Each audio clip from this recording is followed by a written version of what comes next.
அழாதம்மா அழாத. அம்மாடி மீனா அழாதம்மா, பாட்டி இருக்கேன்ல, இங்க பாரு, கவலைப்படாதம்மா. அம்மாடி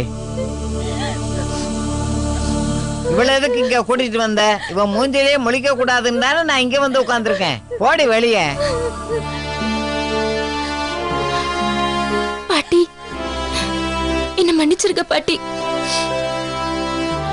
பழனி மாமாவை நான் கல்யாணம் பண்ணிக்கிட்டதால மட்டும் இந்த வீட்டுல உறுதி ஆயிட முடியாது. நீங்க என்ன ஏத்துக்கிட்டாதான் நான் இந்த வீட்டுல உறுதி ஆக முடியும். நடந்தது நடந்து போச்சு, என்ன ஏத்துக்கோங்க பாட்டி. எந்திரிடி, எந்திரி, போடி.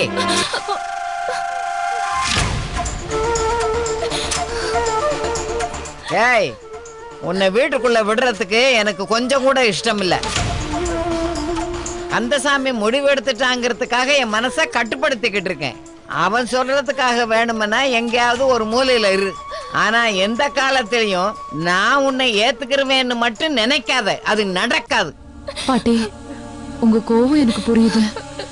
ஆனா நீங்க வயசுல பெரியவங்க. நம்மள மீறி ஒரு விஷயம் நடந்ததுக்கு அப்புறம் அதை ஏத்துக்கிறது தானே பாட்டி நல்லது. கவிதா, இவளை பத்தி உனக்கு தெரியாது. கிருஷ்ணவேணி கல்யாண நாள் அன்னைக்கு இந்த சண்டாளி சித்தின்னு கூப்பிட சொல்லி மீனா கிட்ட சொன்னா. இது எதுல போய் முடிய போகுதுன்னு நான் தலைபாட அடிச்சுக்கிட்டேன். நான் அடிச்சுக்கிட்ட மாதிரி இன்னைக்கு சித்தின்னு வந்து நிக்கிறா. அதனால இவளுக்கு ஏத்துக்கிட்டு நீ பேசாத. உங்க கோபம் எப்ப குறையுதோ அப்ப நீங்க என்கிட்ட பேசுங்க. ஆனா மீனாவையாவது என்கிட்ட பேச சொல்லுங்க பாட்டி. நான் ஏன் உங்க கூட பேசணும்? நீங்க என் கூட பேசுறதுக்கு என்ன இருக்கு? மீனா, என் மேல கோவப்படாதம்மா. நான் என்ன வேணும்னா மாமாவை கல்யாணம் பண்ணிக்கிட்டேன். சந்தர்ப்ப சூழ்நிலை அப்படி அமைஞ்சிருச்சு. எந்த காரணமும் எனக்கு சொல்ல தேவையில்ல. எப்ப எங்க அப்பாவை என்கிட்ட இருந்து பிரிச்சீங்களோ அப்பவே எனக்கு உங்களை பிடிக்கல. எங்க அம்மா இருந்த இடத்துல உங்களை வச்சு பார்க்கவே எனக்கு அருவருப்பா இருக்கு. உங்களை எனக்கு சுத்தமா பிடிக்கல. என் கண்ணு முன்னாடி நீங்க போங்க.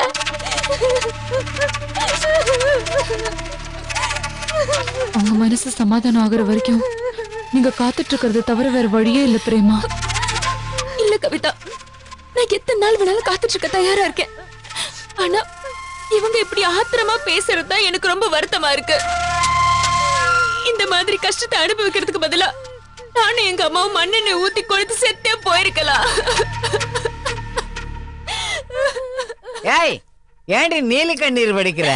தீ வச்சு கொளுத்திக்க போறதா ஆத்தாளும் மகளும் நாடகம் ஆடி பழனியப்ப மனச மாத்துனீங்கல்ல. உங்க அம்மா மட்டும் இங்க வரட்டும், நாக்க புடிங்கிற மாதிரி 4 வாரத்தை நறுக்குன்னு கேக்குறேன் பாரு.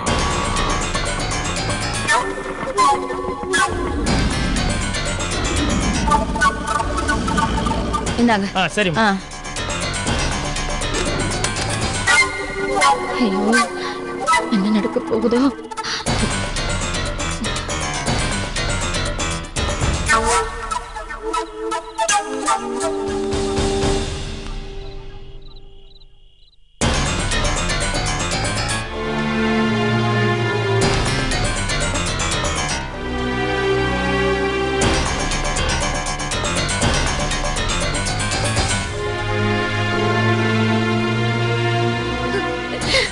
அண்ணா, என்ன மன்னிச்சிடுங்க அண்ணா. எந்திரிமா எந்திரிமா, என்ன காலெல்லாம் விழுந்துக்கிட்டு என்னாச்சுப்பா? என் பொண்ணுக்கு நடந்த அவமானத்தை போக்க எனக்கு வேற வழி தெரியல அண்ணா. வேற நல்ல இல்ல, நாம என்னமா பண்ண முடியும்? அழாத, பேசாம இரு. இந்த சம்பவத்தால நீங்க எல்லாம் எவ்வளவு மனசு கஷ்டப்பட்டிருப்பீங்கன்னு எனக்கு புரியுதுன்னு. அதனாலதான் உங்களை பார்க்க திராணி இல்லாம முதல்ல பொண்ணையும் மாப்பிளையும் அனுப்பி வச்ச. என்ன மன்னிச்சிடுங்க அண்ணா. மன்னிப்பெல்லாம் எதுக்குமா? நீ என்ன தப்பு பண்ண? அம்மா எங்கண்ணே? முதல்ல அவங்க கிட்டதான் மன்னிப்பு கேட்கணும். உள்ள போ.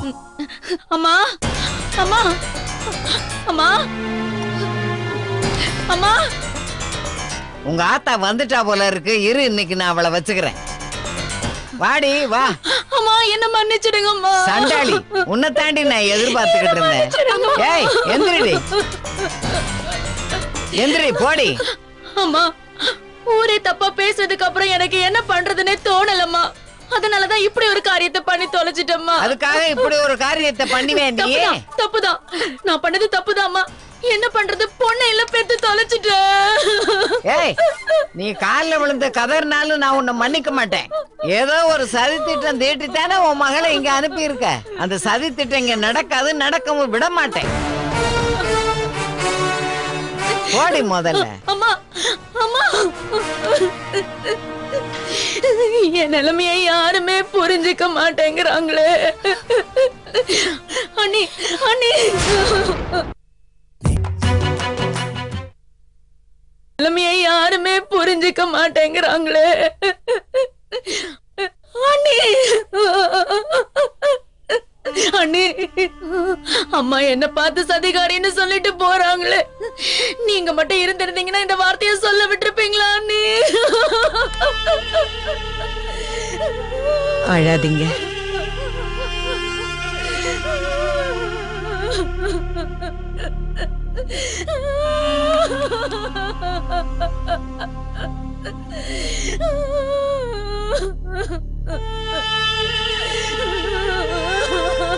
பாருங்க, அழாதீங்க.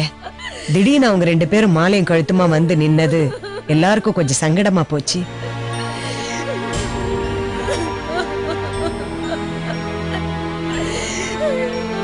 அழாதீங்க, போக போக எல்லாம் சரியா போயிடும். அக்கா, நீங்க இந்த வார்த்தையை சொல்றது எனக்கு தெய்வ வாக்கு சொல்ற மாதிரி இருக்கு.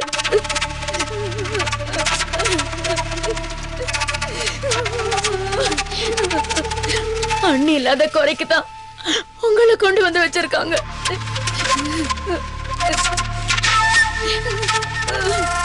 நீங்க தான் அவங்க இடத்துல இருந்து கல்யாணத்துக்கு அப்புறம் நடக்க வேண்டிய சடங்கு சம்பிரதாயம் எல்லாம் பண்ணணும்க்கா.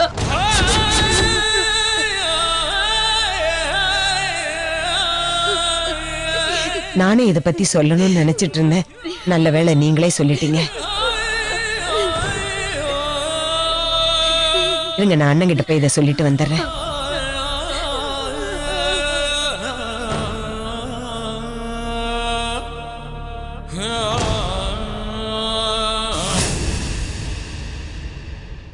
அண்ணே, யாரும் எதிர்பார்க்காத நேரத்துல கல்யாணம் நடந்திருந்தாலும் அடுத்தடுத்து நடக்க வேண்டிய சம்பிரதாயங்களை நாம நடத்தி தான் ஆகணும்.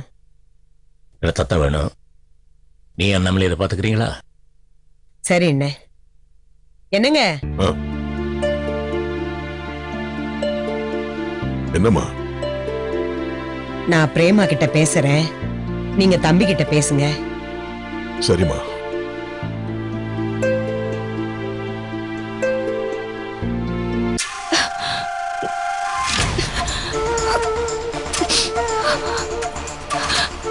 பிரேமா, அழக்கூடாது. இங்க பார், சாந்தி முகூர்த்தத்துக்கு ஏற்பாடு பண்ணிருக்கு, ரெடி ஆயிடு. இல்லம்மா, இப்ப அதெல்லாம் ஒண்ணும் அவசியம் இல்ல. அவசியம் இல்லைன்னு சொல்லக்கூடாதுமா. சம்பிரதாயப்படி நடக்க வேண்டியதெல்லாம் நடந்தே ஆகணும். இங்க பார். அக்கா அக்கா, நீங்க போங்க, நான் அவளை சமாதானப்படுத்தி கூட்டிட்டு வரேன். நீங்க கூட்டிட்டு வாங்க, சீக்கிரம் வா.